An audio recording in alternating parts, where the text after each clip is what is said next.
Hello guys, welcome to easy way study. I hope आप सभी अच्छे होंगे। चलिए आज का सेशन स्टार्ट करते हैं। जैसा आपने थंबनेल में देख लिया होगा, कुछ एक बच्चों की क्वायरीज थी। अभी मैंने कहा भी था, मैंने टेलीग्राम पे भी मैसेज किया था कि यदि किसी की कोई क्वायरीज है तो आप प्लीज मुझसे डिस्कस कर सकते हैं ताकि अपने आगे मूव ऑन कर सके। मुझे आईसी इंजन के लिए 3-4 दिन चाहिए। उसके पीछे रीजन है, मुझे किस लिए 3-4 दिन चाहिए मैं आपको वो भी क्लियर कर देता हूँ, क्योंकि ये अपना 15 या 20 मिनट का सेशन है, ज्यादा लंबा नहीं है। एक तो मुझे थंबनेल वगैरह थोड़े रेडी करना था, ठीक है, क्योंकि मैंने जब बेसिक आपको करवा रहा था उससे पहले मैंने पूरी प्रिपरेशन कर रखी थी। मैंने पीपीटी सभी पूरे जितने भी टॉपिक थे सबकी बना रखी थी। अब आईसी इंजन स्टार्ट करने तो 3-4 दिन मैक्सिमम चाहिए होते हैं। ये 3-4 दिन के अंदर अंदर मुझे थोड़ी सी प्रिपरेशन करनी है ताकि जब भी मैं पढ़ाऊं तो मुझे डेली डेली थंबनेल वगैरह इनके लिए ना मुझे ज्यादा दिमाग लगाना पड़े। चलिए सेशन स्टार्ट करते हैं। कुछ एक क्वायरीज थी, उसी के ऊपर डिस्कस करना चालू करते हैं अपने। सबसे पहली एक किसी दोस्त का मैसेज आया था, उसके बारे में डिस्कस करें तो क्रीप ऑफ बेल्ट है ना, क्रीप ऑफ बेल्ट, इसका फॉर्मूला मैंने आपको जल्दी जल्दी, मैं देखो मैं हमेशा अपनी गलती मानता हूं, ऐसी बात नहीं है, मैं कभी भी ये नहीं कहता कि मेरी गलती नहीं है, बिल्कुल मैं अपनी गलती मानता हूं। क्रीप ऑफ बेल्ट को मैंने क्या लिखा था, मैंने साइड में लिख के भी रखा है, तो ये चीज मैंने लिखी थी n2 अपॉन में n1 is equal d1 upon में d2 इनटू में e इनटू में अंडर रूट सिग्मा 2 अपॉन में e इनटू में under root sigma 1। Creep of belt के लिए मैंने ये लिखा था, परंतु इसका फॉर्मूला ये नहीं होता। प्लीज आप सभी लोग सही करके लिख लेना। n2 अपॉन में n1 is equal to n2 upon में n1 is equal to d1 upon में d2। ठीक है, क्या होगा यहाँ पे मैं चेंजेस बता देता हूं आपको भी। इसकी जगह पे प्लस लिखा हुआ अपने को मिलेगा, ठीक है, इसकी जगह पे क्या प्लस लिखा हुआ मिलेगा, इनटू में e प्लस अंडर रूट में सिग्मा 1 अपॉन में e प्लस अंडर रूट में सिग्मा 2। इस चीज को ध्यान में रखना है, ठीक है। पहले क्या था, पहले आपको बता दिया, पहले क्या कर रखा था अपन लोगों ने, सॉरी अपन ने नहीं, मैंने किया था, मेरी गलती है, वो मैं अपनी गलती मानता हूं। तो यहाँ पे मल्टीप्लाई था, मल्टीप्लाई नहीं आएगा, इसकी जगह पे प्लस का साइन आएगा, क्योंकि जल्दी जल्दी में यार हो जाता है। मैं हमेशा आपको पता है, क्योंकि बैक ऑफ माइंड में मेरे बहुत सारी बातें चलती रहती है, ठीक है। फॉर्मूला करेक्ट कर लेना, ये फॉर्मूला करेक्ट है, ठीक है। इस बात को ध्यान में रखेंगे सभी, किसी को कोई प्रॉब्लम नहीं है। आगे बढ़ते हैं। अगली बात करता हूं मैं थर्मोडायनेमिक्स के आरएसी मतलब एयर कंडीशनिंग वाले चैप्टर से। तो उसमें मैंने क्या लिखवाया था, उसमें मैंने थोड़ी सी गलती कर दी थी, मैं वो भी आपको दिखाता हुआ चलता हूं जो मेरे से गलतियां हुई हैं।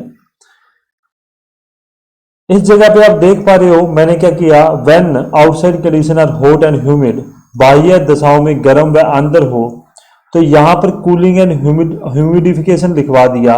यहां पर ह्यूमिडिफिकेशन नहीं आना चाहिए था, ठीक है, क्योंकि वहां पर पहले से ही आर्द्रता ह्यूमिडिटी ज्यादा है, तो अपने ज्यादा को कम करने के लिए क्या करेंगे, डी ह्यूमिडिफिकेशन करेंगे,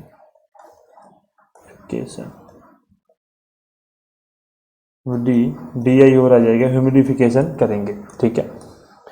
वही नीचे चलूंगा मैं, तो यहां पर क्या थी, यहां पे ड्राई थी, ह्यूमिडी आर्द्रता नहीं थी, ह्यूमिडिटी नहीं थी, तो इसमें क्या करेंगे, अपने ह्यूमिडिफिकेशन करेंगे। ओके, थोड़ा सा मैं कंफ्यूज हो गया था यार, मैं हमेशा अपनी गलती मानता हूं, पर धन्यवाद उन सभी का जिसने मुझे ये चीज बताई।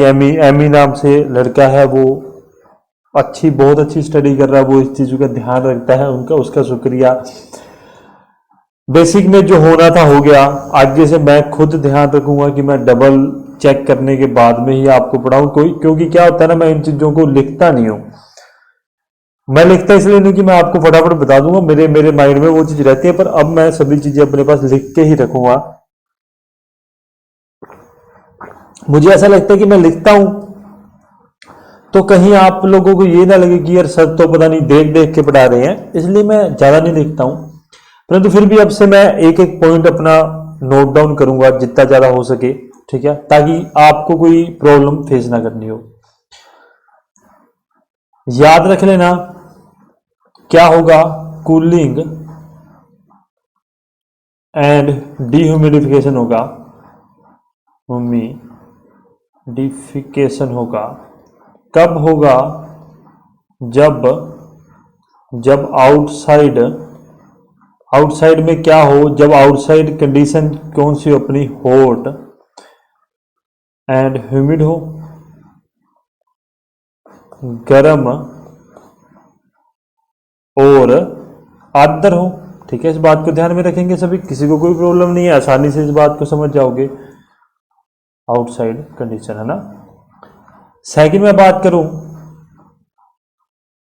कूलिंग एंड ह्यूमिडिफिकेशन, ठीक है। इसमें क्या कंडीशन होगी, जब आउटसाइड कंडीशन में क्या हो, हॉट एंड ड्राई हो, ठीक है, गर्म तथा शुष्क हो, ठीक है। उस कंडीशन में क्या आपने यूज करेंगे, कूलिंग एंड ह्यूमिडिफिकेशन, ठीक है। इतनी बात सबको समझ आ गई, चलिए आगे चलते हैं। आइसिंग सॉरी थर्मोडायनेमिक्स वगैरह के, तब मेरे लैपटॉप खराब हो गया था, मेरे को वो मिले नहीं पीडीएफ, ठीक है। तो मैं अभी आपको बताता हूं, एक मैंने बताया था दो चीजें, एक एसटीपी और एक मैंने आपको बताई थी एनटीपी, है ना। तो पहले मैंने क्या बताया था, इस चीज को आप सही करके लिख लेना। मैंने आपको एसटीपी के अंदर क्या बताया था, एसटीपी के अंदर मैंने बताया था 15 डिग्री सेल्सियस एंड 1 बार का प्रेशर, और एनटीपी में मैंने क्या बताया था 0 डिग्री सेल्सियस और 1 बार का प्रेशर। ये नहीं होता, मैंने आपको गलत बता दिया था, उसको करेक्ट कर लेना आप सभी। स्टैंडर्ड टेम्परेचर एंड प्रेशर, ठीक है। इसमें क्या होगा, 0 डिग्री तो सेल्सियस तो टेम्परेचर होगा और 01 ना, रुको रुक जाओ सही करके लिखेंगे, 1.01325 बार का प्रेशर होगा, ठीक है। एनटीपी में नॉर्मल ये आपको करवा रखा है, सिर्फ अपने आप को मतलब आप इस चीज को सही कर लेना ना। इसमें क्या होगा, 15 डिग्री सेल्सियस या किसी जगह पे आपको 20 डिग्री सेल्सियस भी लिखा मिल सकता है, और 1 बार का प्रेशर वो सेम ही है, ठीक है। ये बात अपनों ने पहले भी कर चुकी है, ये सेम ही है। ये मत समझ लेना कि वो 1.01325 वो नेग्लिजिबल होते हैं, उसको अपने मानते नहीं है, परंतु एग्जैक्ट वैल्यू वो होती है, इसलिए मैं आपको वो लिखवा देता हूं। 3 चीजें क्लियर हो गई हैं, चलिए आगे चलते हैं। आगे कुछ और 1-2 कंफ्यूजन थी, मैं उस चीज को भी क्लियर कर देता हूं। अभी एक चीज और थी, वो चीज थी सेमी इलेप्टिकल स्प्रिंग की थी ना अपनों ने, ठीक है। अर्ध दीर्घ वर्ताकार स्प्रिंग जो अपनों ने की थी, लीफ स्प्रिंग, कौन सी, सेमी इलेप्टिकल तो पता नहीं उसका मेरे पास अभी उनकी पीडीएफ नहीं है, तो मुझे पता नहीं क्या मैंने गलत करवाया सही करवाया, उसका आप एक बार नोट डाउन कर लो दोबारा से। बेंडिंग स्ट्रेस नमन प्रतिबल क्या होगा उसका, 6WL अपॉन में NBT की स्क्वायर, ठीक है। इस बात को ध्यान में रखना। डिफ्लेक्शन क्या होगा, 6WL क्यूब अपॉन में ENBT की क्यूब। इन दोनों बातों को ध्यान से आप एक बार चेकआउट कर लेना, ठीक है। मेरे हिसाब से मैंने आपको सही करवाया था, परंतु फिर भी हो सकता है कि यार मेरी कहीं ना कहीं गलती रह गई हो, तो इसलिए आप थोड़ा सा इस चीज को ध्यान में रखेंगे, इस चीज को आप एक बार देख लेना। चलिए आगे चलता हूं। अपनों ने किया था एक टॉपिक सेंट्रीफ्यूगल पंप, है ना। सेंट्रीफ्यूगल पंप किया था, आप सभी को पता है। अप केंद्रीय पंप, ये सब अपने टॉपिक पढ़ा था। मैंने आपको क्या बताया था, मैंने एक चीज बताई थी, मैं उसमें एक चीज और नोट डाउन करवा देता हूं आपको ताकि कंफ्यूजन ना हो। अपने ग्रुप में मैसेज आया था एक बच्चे का, वैसे तो आप सभी ने पूछा नहीं, पर पुराने मैसेज मैंने उठा के उस चीज को क्रैक डाउन कर दिया। मैंने क्या बताया था कि सेंट्रीफ्यूगल पंप में क्या होता है, सेंट्रीफ्यूगल पंप में फोर्स वर्टेक्स फ्लो होता है ना, मैंने ये बात बताई थी आपको। भंवर प्रवाह कुछ ऐसा कहते हैं इसको। अब एक चीज नोट डाउन कर लेना, स्टार लगा देता हूं मैं इस चीज में। जो सेंट्रीफ्यूगल पंप की केसिंग होती है ना, केसिंग, यदि सेंट्रीफ्यूगल पंप की बात की जाए, यदि एग्जामिनर ये पूछे सेंट्रीफ्यूगल पंप में कौन सा प्रवाह होता है, कौन सा फ्लो होता है, आप कहोगे फोर्स वर्टेक्स फ्लो होता है। फोर्स मतलब बलपूर्वक, वर्टेक्स मतलब भंवर होता है, ठीक है। Force vertex flow, free vertex flow मैंने आपको समझा दिया था। जब अपने घर का, आप सभी के घर पे वॉश बेसिन होगा, जब अपने पानी को मतलब फुल सपोज करो, एक प्रैक्टिकल लाइफ में इस चीज को समझो, अपनों ने क्या किया, वॉश बेसिन का जो छेद होता है उसको बंद कर दिया और वॉश बेसिन को पूरा भर दिया पानी से। अब जैसे ही अपने उस पे मानो उस छेद पे कपड़ा लगा रखा है, कपड़ा हटाया तो वो जो पानी वॉश बेसिन में भरा हुआ है, ठीक है, वो वर्टेक्स फ्लो के थ्रू सेंटर से नीचे पाइप में चला जाएगा, उसको अपने क्या कहते हैं, फ्री वर्टेक्स फ्लो। और इसी चीज को मैं किसी इंपेलर के द्वारा घुमाकर उस पर बल लगाकर भेजूं तो उसको क्या कहते हैं, फोर्स वर्टेक्स फ्लो, जो अपने सेंट्रीफ्यूगल पंप में करते हैं। ध्यान रखना, केसिंग जो होती है सेंट्रीफ्यूगल पंप की, केसिंग के अंदर जो फ्लो होता है वो फ्री वर्टेक्स फ्लो होता है, फोर्स वर्टेक्स फ्लो नहीं होता। इस चीज को ध्यान रख लेना, ये वन लाइनर समझ लो आप, कुछ भी समझ लो, है ना। ये 3-4 क्वेरीज थी जो आप लोगों ने अभी भी आपके पास समय है कि मुझे लगभग एक वीक मुझे बहुत काम है, क्योंकि मुझे थंबनेल बनाना है। किसी कारण से मुझे अगला वीक भी मेरे को लगता है कि मैं क्या पता क्लास लूं ना लूं,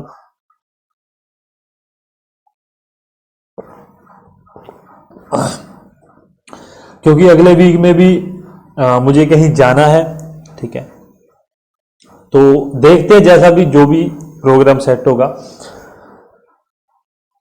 2 मिनट के लिए मेरी बात सुन के जाना, मैंने पहले भी कहा था, उस चीज पे किसी ने नोटिस नहीं किया, मैं फिर से आप सभी को ये बात कह रहा हूं। एक साथ मिलकर सभी पढ़ाई कीजिए, ठीक है। एक दिन सभी को मतलब पता नहीं क्या उनको शौक चढ़ा या क्या हुआ, तो आप सभी ने मुझे कहा कि सर हमें मतलब आप टॉपिक दीजिए, एमसीक्यूज वगैरह करेंगे। तो प्लीज आप सभी एक परिवार की तरह हो वहां पर, किसी मतलब किसी से कोई मतलब कोई द्वेष भावना तो किसी की है ही नहीं है। टॉपिक मैं बता दिया करूंगा, आप प्लीज आप सभी अपनी प्रिपरेशन पे ध्यान दीजिए। आप एमसीक्यूज कीजिए, आप पोल रख सकते हैं, आपके पास पोल रखने का फ्रीडम है, मैंने आपको दे रखा है। ऐसे ही एमसीक्यूज पूछने चाहिए, पूछो। आपने 1 या 2 एमसीक्यूज जरूर आए थे प्रेसिडेंट पे, उसके अलावा कुछ भी नहीं आया। तो प्लीज सभी के सभी एमसीक्यूज एक दूसरे से पूछा करो ताकि सभी की प्रिपरेशन इक्वल हो। यदि आप अपनी नॉलेज को बांटते हैं तो आपकी नॉलेज बढ़ेगी ही, इस बात को ध्यान में रखना, कम नहीं होगी।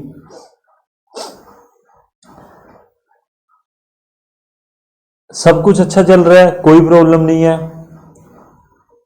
28, 29 क्लास हो चुकी है। 29 क्लासेज में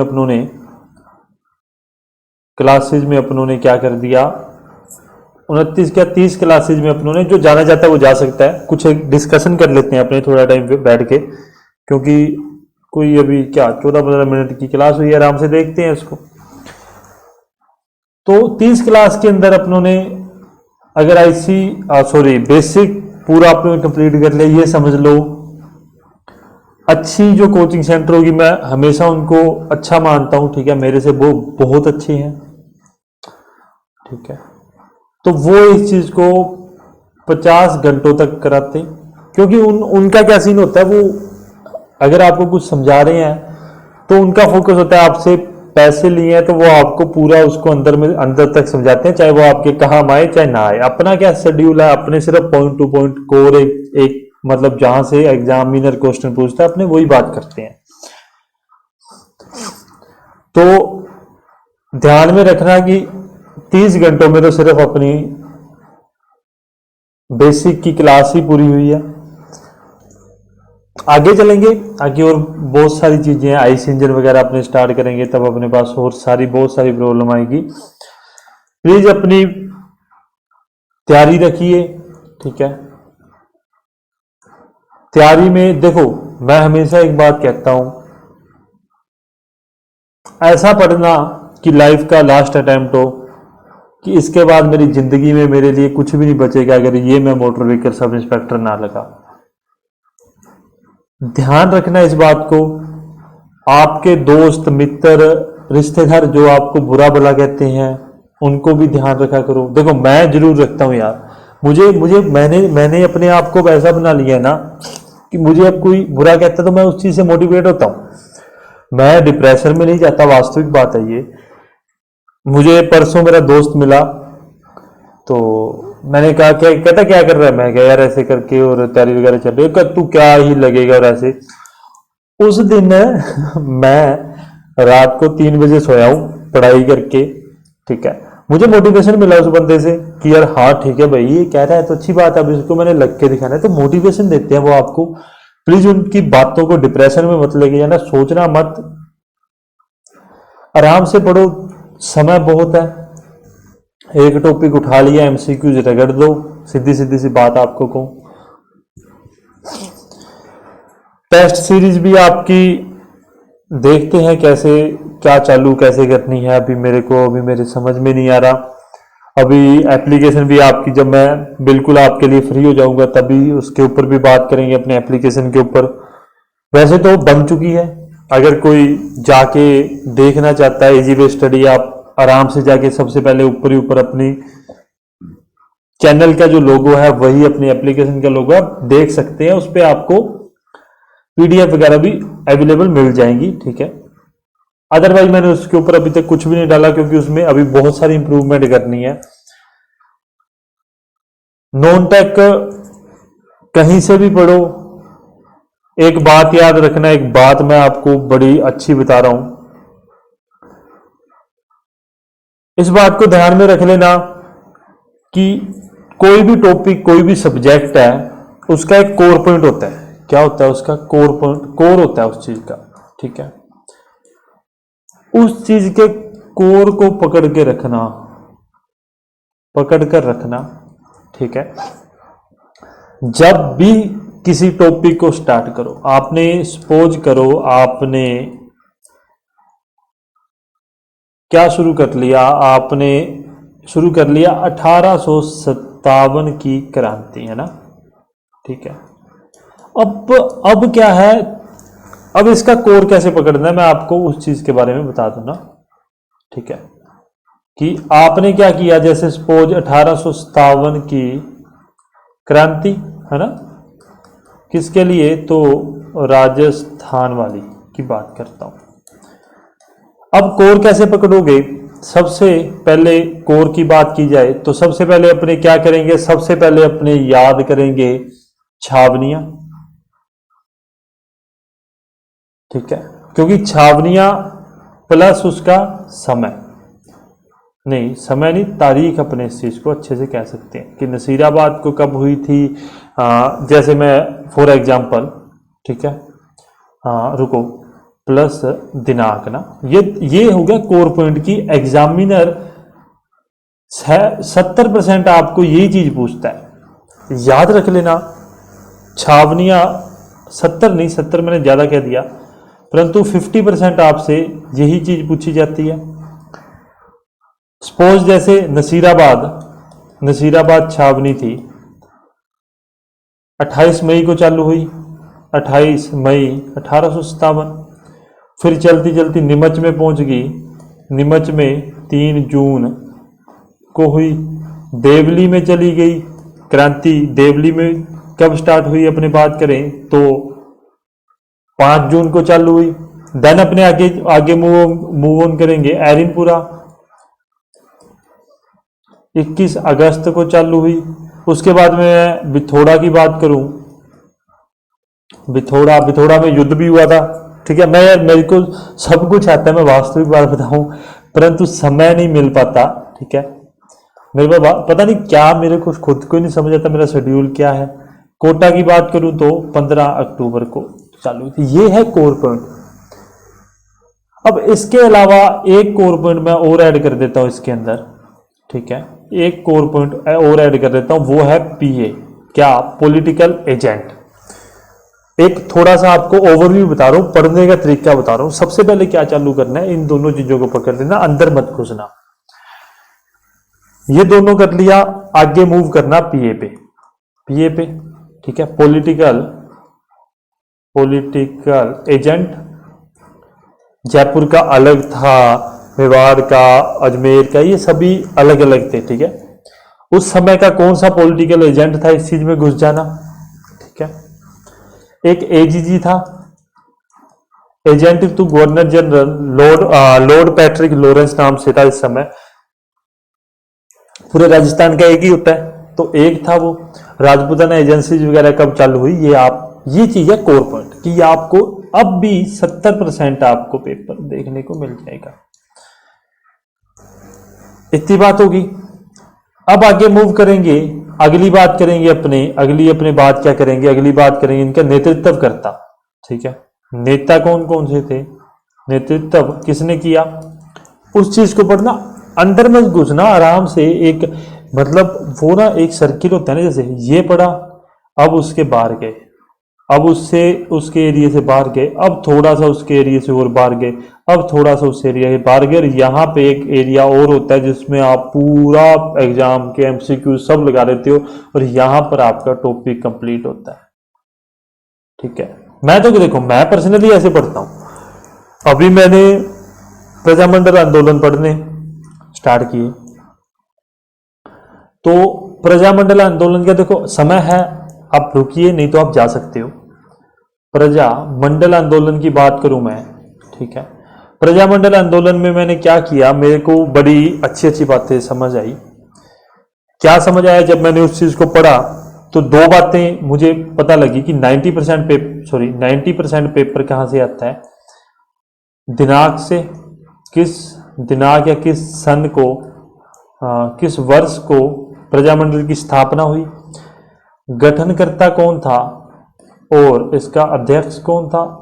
लगभग 90% इसी से प्रश्न आते हैं। यार मैं क्यों 90% ना, मतलब क्यों ना पढ़ूं। अब मुझे इस बात की और समझ आई, जैसे मैं आगे पढ़ना चालू हुआ, पहले आपको उस चीज को समझना पड़ेगा। मेरे को समझ आई कि यार गठनकर्ता और अध्यक्ष ना पढ़ने मुश्किल है। ठीक है, क्या है, गठनकर्ता और अध्यक्ष अपने पास क्या है, पढ़ने मुश्किल है। मैंने क्या किया, मैंने सबसे पहले सभी प्रजामंडल के दिनांक याद किए। दिनांक ना को इसको तो वर्ष कह दो, वर्ष ही याद करना, वर्ष ही आपके आता है। ठीक है, सपोज जैसे मैं फॉर एग्जांपल 1931 की बात करूं, 1931 में पहला प्रजामंडल बने थे कहां पर, जयपुर और बूंदी में। ठीक है, जयपुर और बूंदी में। उसके बाद में बात करूं 1934 को 2 प्रजामंडल और बने जयपुर और बूंदी को देख देख के, कौन से, मारवाड़ और कोटा, नहीं, कोटा नहीं, हाँ हड़ौती। ठीक है, ये 2 प्रजामंडल बने। उसके बाद में 1936 पे पहुंच गए। ठीक है, मैंने जिस प्रकार से याद किया, मैं उस चीज को डिस्कस करना चाहता हूं आपके साथ, उस तरीके को डिस्कस करना चाहता हूं। 1936 में एक ही प्रजामंडल बना था, बीकानेर। ठीक, एकमात्र ऐसा प्रजामंडल जिसकी स्थापना राजस्थान से बाहर हुई थी, इसकी स्थापना कोलकाता में हुई थी, ठीक है। फिर 1938 को आया, मैं 1936 को जो ये जयपुर था इसका पुनर्गठन भी हो गया था, इसको दोबारा से बनाया गया था जमनालाल बजाज के द्वारा। हाँ, जमनालाल बजाज के द्वारा जयपुर को दोबारा से गठित किया गया था। जमनालाल बजाज महात्मा गांधी के 5वें पुत्र के तौर पर जाने जाते हैं। मैं थोड़ा सा अभी आप मेरे से नॉन टेक भी पढ़ लो। अब आगे बढ़ा मैं, ठीक है। मैंने क्या देखा, मैंने इस चीज को ऐसे वेरीफाई किया, एक साथ नहीं लिखे हुए मिलेंगे आपको कहीं भी। देखो, हमेशा अपनी पढ़ाई को इस तरीके से करो कि आपको मजा भी आए और आपको समझ भी आए। 1931 को क्या हुआ, ये दोनों, 34 को ये, 36 को ये, 38 को। अब 38 की बात करूं तो एक बना मेवाड़ और दूसरा कौन सा बना था मेरे दिमाग से स्किप हो गया, ठीक है, मुझे नहीं याद। मेवाड़ को देखते देखते और बहुत बने थे, रुको, मेवाड़, अलवर, ठीक है। क्योंकि देखो मैंने एक बार ही पढ़ा, मैंने वास्तव में एक बार ही पढ़ा है। सबसे पहले मैंने क्या किया था, अलग अलग पढ़े, फिर मैंने इसको जब मेरे को पढ़ने लगा मुझे समझ आया कि इनको एक साथ लिखना चाहिए। धौलपुर, धौलपुर, भरतपुर, करौली और शाहगढ़, शायद शाहगढ़ है, पता नहीं शाहजहानगढ़ है, कुछ ऐसा नाम है, मुझे इस चीज का पक्का नहीं पता क्योंकि मैंने इतना ज्यादा डेप्थ में नहीं पढ़ा। अभी 1939 को पहुंचा तो कोटा बना। ऐसे करते करते 42, 43, 44, 45 और 46 में आखिरी बना था, वो था झालावाड़, है ना। तो ज्यादा टाइम नहीं वेस्ट करो, इस प्रकार से पढ़ा करो कि सबसे पहले आपने अभी क्या किया, प्रजामंडल में उसके वर्ष याद कर ली। अब आपको आसानी हो जाएगी, अब आप उस चीज को एक मैप के थ्रू पढ़ सकोगे, आगे इस दोनों चीजों को बढ़ा दोगे। मारवाड़ की बात करूं, जैसे मैं बात करूं, मेरे को जो याद है मैं उसकी बात करता हूं। मेवाड़ की बात कर लेता हूं मैं, ठीक है। मेवाड़ का वर्ष मैंने क्या बताया, 1938, ठीक है। मैंने अभी गठनकर्ता याद नहीं किया, मैंने सिर्फ मेवाड़ की बात की थी। गठनकर्ता कौन है, गठनकर्ता, और अध्यक्ष कौन है। फिर आप आगे बढ़ोगे अध्यक्ष के पे आगे बढ़ोगे तब आप बात करोगे गठनकर्ता और अध्यक्ष कौन है, बलवंत राय मेहता। अब आपका ये एक पूरा हो गया, 90% चांसेस हैं कि ये दोनों चीजों से आपसे पूछे जाएंगे। जैसे ही आप आगे बढ़ोगे उसके बाद में, जैसे जयपुर है, जयपुर की मैंने कब बताई, 1931 की बताई, किसने की है, जमुना लाल बजाज ने, ठीक है। जमुनालाल बजाज ने किया। और मुझे नहीं याद कि इसका अध्यक्ष कौन था, बड़ा ना डिफिकल्ट सा नाम है, मेरे को याद ही नहीं हुआ वो।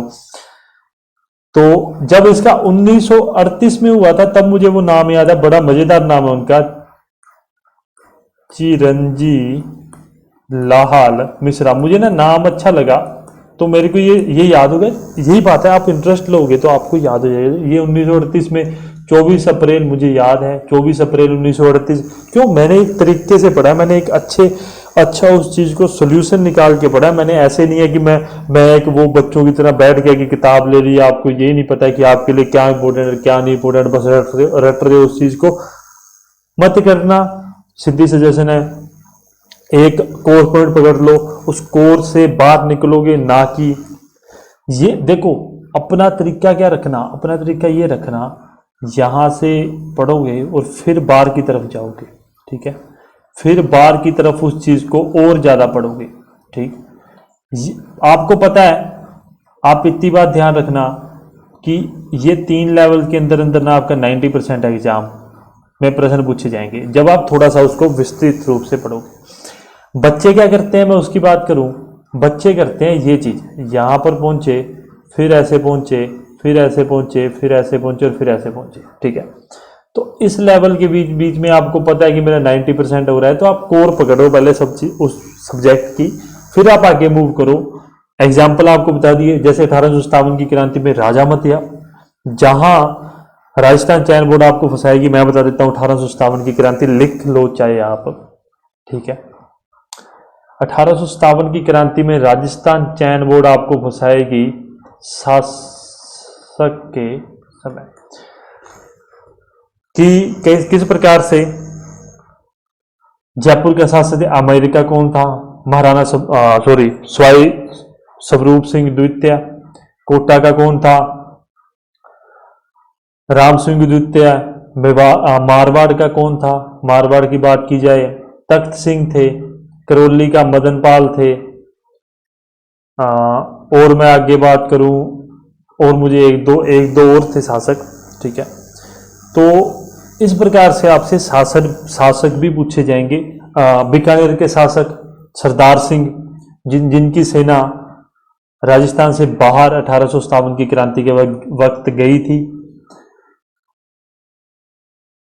और उससे आगे अभी मेरे ज्यादा दिमाग में नहीं आ रहा, ठीक है। एक मेवाड़ के शासक भी थे, महाराणा फतेह सिंह शायद उस समय थे। एक मेवाड़ के शासक भी थे, मेरे को ज्यादा नहीं याद क्योंकि मैंने इनको एक एक बार पढ़ा हुआ है। पर आप खुद सोचो कि मैंने एक एक बार पढ़ के मुझे इतना याद है, तो आप इस चीज को समझो कि थोड़ा सा अपना तरीका सही करो। चलिए, ज्यादा समय हो चुका है, मेरे ख्याल से मैंने आपका ज्यादा टाइम वेस्ट कर दिया, काफी लंबी वीडियो हो चुकी है। मेरा मोटिव ही होता है कि आपको मैं समझाऊं, आपको अच्छी दिशा में दूं। दशा बदलनी नहीं बदलनी वो आप पे डिपेंड है। मैं अपनी तरफ से 100% आपको देता हूं। मुझे जहां तक लगता है, अगर आपको लगता है नहीं सर आप कमी रखते हो, आप मुझे कह सकते हो, मैं उस चीज को भी इम्प्रूव कर लूंगा। चलिए, ये सेशन यही एंड करते हैं। अभी भी आपके पास समय है। मुझे नहीं पता मैं आईसी इंजन कब चालू करूंगा। वास्तविक बात ये है, थोड़ा सा वेट कर लेना। एमसीक्यूज लगाओ प्लीज। आपको एक हफ्ते का अगर समय मिल रहा है उसको वेस्ट मत करना। एमसीक्यूज लगाना। कई बच्चों की प्रॉब्लम ये आ रही थी कि सर हमें एक प्रॉपर बुक नहीं मिल पा रही है मोटर व्हीकल सब इंस्पेक्टर की। आपको नहीं मिलेगी, जो मिलेगी भी वो टाइम पास वाली होगी। प्लीज आप ध्यान रखो। आरएस कुर्मी वगैरह उठाते हो तो आपको छांटने ही पड़ेंगे बुक में से, आपको मतलब एमसीक्यूज, है ना।